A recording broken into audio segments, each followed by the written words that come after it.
Welcome to Viking football with head coach Bruce Barnum. Portland State at home once again this week, and they are playing the 6th-ranked and undefeated Weber State Wildcats. Vikings and Wildcats, Saturday, 2 p.m., Hillsboro Stadium. Lots of pregame activities. It's Viketoberfest. I'm going to tell you about a few promotions here at the end of the interview you'll want to hear about. And it should be a big, big day for Portland State. The Vikings going into that one, Coach, winners of 2 in a row. A little momentum on your side, but a very, very big game this week. It is. Weber's well-coached, quality football team, and they're 5-0. They're top of the league right now, so it speaks for itself. But they're a tough group. They're fast. And they'll be a challenge, People are trying everything against them without much success. So we'll try to throw something together to get after them this Saturday. All right, the Vikings, we'll talk a little bit about Weber State in just 1 minute. We'll review real quickly a 48-6 victory over Lincoln University, probably one that everyone was expecting. I'm sure you guys were. You don't take anything for granted. You prepared well. The team played well. You got the victory. What did you take away from that game, perhaps, that you were happiest about from your team?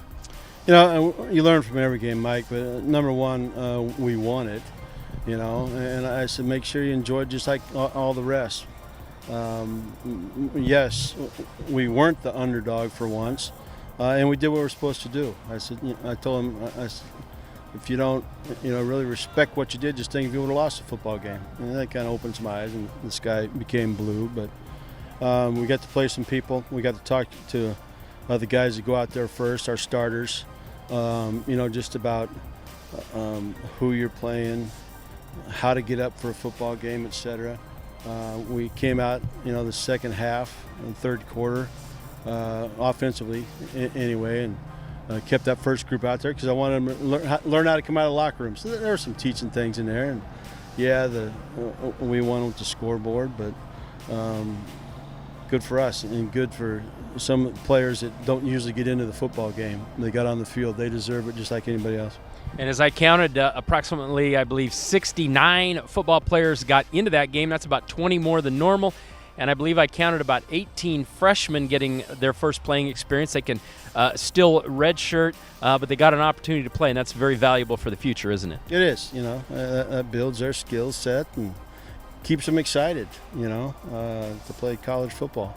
Because right now a lot of them, their role is the look team, getting our offense and defense, special teams ready. So that's kind of it can be a rough year if you don't approach it the right way, but able to put them in and opportunity to get them some playing time. A lot of smiles that day, so that was cool. All right, Weber State, as we look ahead, throw a few numbers at you. The Wildcats 5-0, 2-0 in the Big Sky Conference, one of only 8 teams in the nation still undefeated. And they also hold the longest road winning streak in the nation, 7 games. So you got a few things you can throw at your team as maybe rallying cries. I don't think they need extra motivation, but a couple things to shoot for.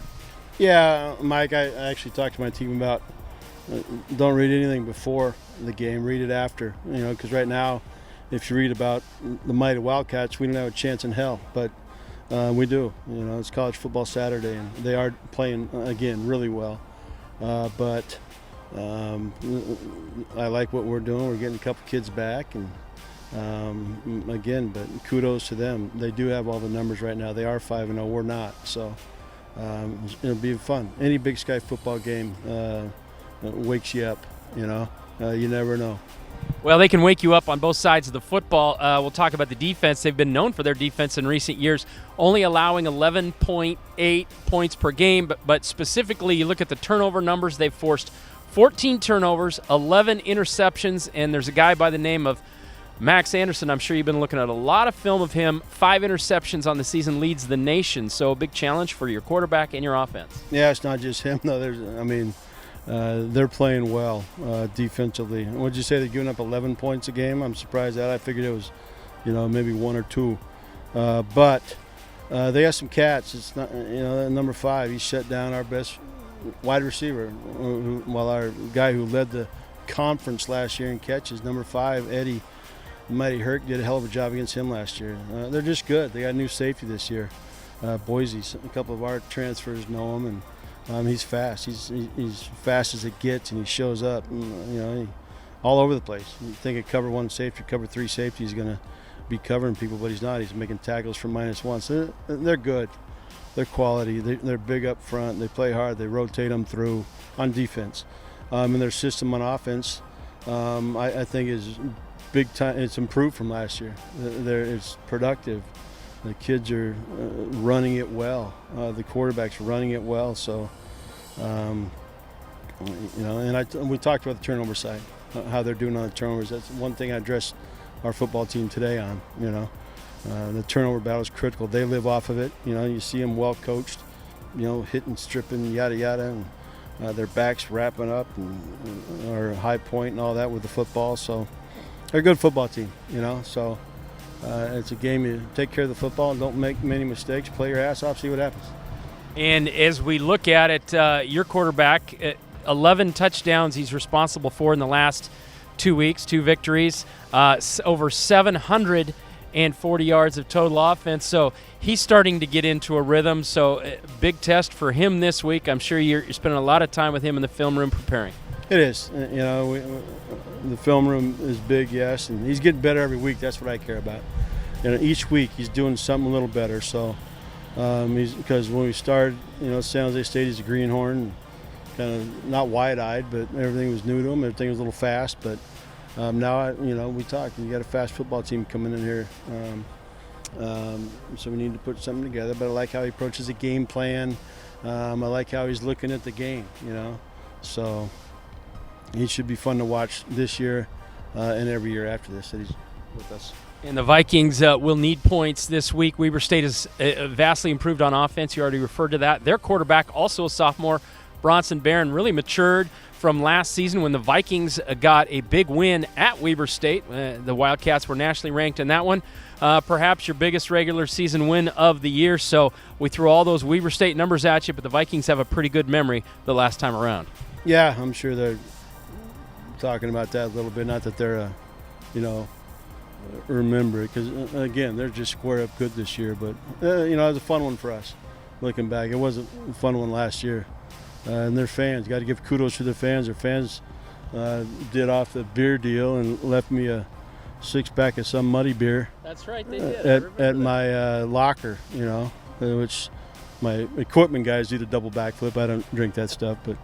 They enjoyed the heck out of it on their way home. All right, Weber State, as they go into this one, they want to keep their streak alive. The Vikings want to be an upset maker as you look at the rankings. It'll be a big game this Saturday. And, Coach, a few things going on before the game. It is Viktoberfest, and that means the first 1,000 fans coming into the game have a chance to get free pretzels and a free gift. And I've got it right here in a guy who's got a face made for radio, but we put it on a mug anyway. What do you think of that? I heard about this, and I saw your picture. Barney's Beer Stein. I like it, It makes me look good, which is hard to do, Mike. It's difficult to make Bruce Barnum look normal, but they did a hell of a job there. I like it. It must be that, what they call it, what's the video stuff when you make people not look what they look like?